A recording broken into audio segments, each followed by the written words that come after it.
the opportunity to witness the month of fasting, which is the month of Ramadan. Is a month of forgiveness, the month of mercy, in a month of freedom from the hellfire. We are very lucky that Allah subhanahu wa ta'ala has chosen us once again to be among the ummah of Rasulullah sallallahu alayhi wa sallam that witness this sacred month, because it is a month in which the generosity of Allah overflows. And that was also seen from Rasulullah sallallahu alayhi wa sallam. They say his generosity, he was generally a very generous person, but when this month comes, his generosity was even more than the normal period where his normal self as a generous person. They say he was like a rihun mursala, like a wind that had been sent, just a breeze that gives without any measure. So alhamdulillah, the month of Ramadan is like as if it's a garden that has been prepared. A farmer come and plows and put the seeds and look after the seeds until they grow into vegetations and fruits, and the only thing that is remaining is when the fruits come out and it become ripe, we are then told, says, go come and collect. And that is what the month of Ramadan is like. We should try to use the month of Ramadan very wisely and to try to manage our time so that it is spent in accordance with the expectation of this mercy. Rasulullah ﷺ said in a hadith, it's a weak hadith. However, the ulama say a hadith that is weak doesn't necessarily mean that Rasulullah never said it. It's just that maybe one person or two who are part of the people narrating the hadith, it may be that sometimes maybe you used to have a weak memory, or sometimes maybe a person who is known for speaking lies. But speaking lies in the hadith language doesn't mean speaking lies as in our everyday use. When we say someone was a liar, it doesn't mean a liar as we understand a liar in a social sense, because it's a specific term that is used. However, the Prophet ﷺ said in a hadith, if the month of Ramadan comes and people fail to acquire mercy or forgiveness of Allah in this month, such people are like, they are cursed. This is I'm not saying the exact words of Rasulullah ﷺ, but this is the meaning of the hadith. I'm not quoting him verbatim, but it's what Rasulullah ﷺ said. Cursed is the one who, when the month of Ramadan comes, and then he fails to attain the mercy from Allah. So we should try to take this time period with the seriousness that it deserves. This period is not a period like any other month. Rasulullah ﷺ said in a hadith, a good deed, a farad, a nafil gets the status of a farad that has been completed, and a farad that is completed gets the status of 70 fara'id that have been completed. So it's really the person who fails to achieve what needs to be achieved in this month is really a real loser, because if you do a farad, you get one. You do a nafil optional duty, you get as if you have done a farad. And then you do a farad, then you get 70. One farad, you get 70 fara'id. So for every farad that you do, it's multiplied by 70. If you fail to fill up the scales at this rate, then it's really, that's why Rasulullah said in this hadith, is as if this person is a loser. So Rasulullah sallallahu alaihi wasallam said in a hadith, Ya ayyuhan nasu قد أذلكم شهر مبارك. O people, the month has cast its shadow, a month that is blessed, a great month. شهر فيه ليلة خير من ألف شهر, a month in which there is a night that is better than 1,000 nights, 1,000 months. شهر جعل الله عليكم صيام يومه فريضة, a month in which Allah has made the fasting of it by day as a farida, as a compulsory, as an obligation.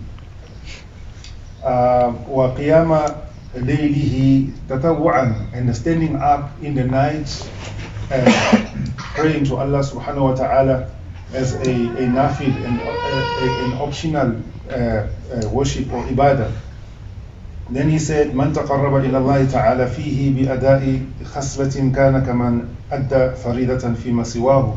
Whoever comes close to Allah by performing a nafil act, it is as if he has completed a farad act. And then he says, وَمَنْ أَدَى فَرِيضَةً فِيهِ كَانَ كَمَنْ أَدَّى سَبْعِينَ فَرِيضَةً فِيمَا سِوَاهُ. Whoever completes a farad act, it is as if he has completed 70 acts. Then he says, وَهُوَ شَهْرُ الصَّبْرِ. This is the month of patience. الصَّبْرُ ثَوَابُهُ الْجَنَّةِ. In patience, its reward is paradise. He said, وَشَهْرُ الْمُوَاسَاتِ. It is a month of spending and giving generously. وَشَهْرٌ يَزِيدُ فِيهِ رِزْقُ الْمُؤْمِنِ. It's a month in which the risk of a believer is increased. And then he said, من أفطر صائما كان مغفرة لذنوبه وإتق رقبته من النار وكان له مثل أجره من غير أن ينقص من أجره شيئا. He said, if you give something to someone to break the fast, that will become a reason for Allah to forgive you all your sins, and also it's a reason for you to be freed from the fire of hell. And then he said, the person who you are giving something to break the fast, it will not reduce anything from the one who is fasting their reward. They still also get their reward for fasting. So this is really a month in which we should try to observe it and follow the advice of Rasulullah sallallahu alaihi wasallam and take advantage for this. And because our time is very limited in this life, and what we think we have and belong to us, in reality doesn't belong to us. We are only custodians of it. Because when the time comes for us to leave this world, we leave them behind and other people they take over. And even those people, even if they don't finish it, when time for them comes, they also leave it and then another people take over. That's why Rasulullah said in a hadith, this month is two things. If you do them, your Lord will be very pleased, very, very pleased with you. And he said, two things, if you, and then he says, two things you can't do without them. So then he explained, and he said, the two things which if you do them, your Lord is very pleased with them. فَشَهَادَةٌ أَنْ لَا إِلَهَ إِلَّا اللَّهُ وَتَسْتَغْفِرُونَهُ, is that you recite the kalima La ilaha illallah regularly, and also you seek his forgiveness, istighfar, regularly. Those are the two things. If you do them, especially in this month, your Lord is very, very, very pleased with you. So to increase the oneness and the tawheed towards him, and also to seek for his forgiveness. Allah is a very generous, very merciful Lord. He knows we make mistakes, and he also loves that we always remember him. He also loves that we always go back to him by making istighfar. So if we do this in this month, Allah is very, very pleased with you. And then Rasulullah said, two things you can't do without in this month is that you ask Allah to grant you Jannah. And you ask Him to free you from hellfire. These two things you can't do without. Because when you look at the reality of life, from here, the Qiyamah starts in the Qabr. The passing of a person in this life is known as the Al-Qiyamah Sughra, the small Qiyamah. And then you await, the small Qiyamah starts in the Qabr, and then you await, and then the big Qiyamatul Kubra, when it starts, then that's the place where it will be decided where is your final destination. Your destination is either paradise or hellfire. There is no in between. So that's why Rasulullah he advised us and he said, these two things you can't do without. You must ask Allah to grant you paradise. Also, you must ask Allah to save you from hellfire. Because these are the realities, the life of this world, especially nowadays. Our minds are kept so busy that we tend to forget about the realities of the Akhirah in the unseen world. And that's why the opening verses of the Quran after the Fatihatul Kitab, after the opener of the book, Allah says, Alif Lam Mim Dhalika al-Kitabu la rayba fihi hudan lil-muttaqin alladhina yu'minuna bil-ghaybi.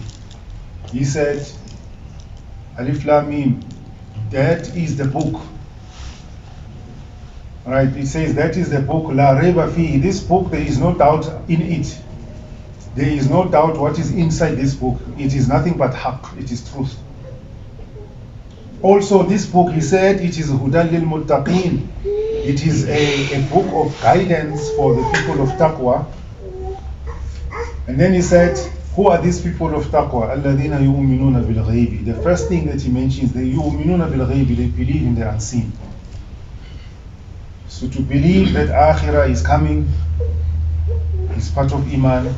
To believe that we have to prepare for the hour, for the Sa'ah is part of Iman. To believe that we meet Allah is part of Iman. To believe in the events that take place beyond this realm of existence, all of this is part of Iman. But when you look at their life in this time now, people's minds are kept so busy that they don't find any time to even think about the alam al-ghayb, the world of the unseen. But yet it is the first thing that Allah reveals in the Quran. The Quran is a last and a final revelation of Allah that is sent for the guidance of mankind. After the Quran, there is no revelation. Since the time of Adam, Wahi keeps on coming ages and hundreds and thousands of years to all the humanity. And that last revelation, the first thing that Allah talk about the belief in the unseen. And that's why no wonder the last age is also known as the age of Masih al-Dajjal, because Dajjal makes people forget about Allah. He makes people forget about Akhirah. He only wants people to only think about this life. And even Rasulullah said in a hadith, Dajjal will come out when people would have forgotten about him. And he said the Imams will not even be mentioning him in the mimbars. I can confirm in the last 25 years or so, I hardly heard any Imam talking about Dajjal in the mimbars. They will tell you, no, this is he is only coming long after. Now is not end of time. Yet Rasulullah said, death is closer to you than your own shoelaces. The shoe that you wear, the Rasulullah said, death is closer to you than the shoelaces on your shoes. So that means every moment you walk, it must be on your head. You know, some ulama and some awliya, they used to wear white amama, white turban. This white turban sometimes is very, very big. So now this one is a small one. But this white turban is actually a garment that is used to wrap the mayyit. and they usually give a wasiyah to people to say, when I die, use it to wrap my body. So that's why they wear the white amama, because Rasulullah said, white clothing is a color of Allah, is a pure clothing, is a color that is loved by Allah, so you must put it on the living as well as on the dead. So the people who wants to be reminded about this physically, they wear usually the white amam, because it reminds them that that day is coming when that cloth will be wrapped around the body. May Allah subhanahu wa ta'ala make us benefit from this month and increase our iman and our closeness to Him, and to give us the tawfiq and the hidayah to take this deen the way it's supposed to be taken, with the seriousness that it deserves, and He will not include us among those people whom Allah say, if you fail on delivering your duties in Islam, Allah will choose other people who will come and do it, and He will replace you with people who are more loved to Allah, and they love Allah, and they will be better at it. So subhanallah bihamdihi, subhanakallahumma wa bihamdika, wa nashhadu an la ilaha illa anta, astaghfiruka wa atubu ilayk.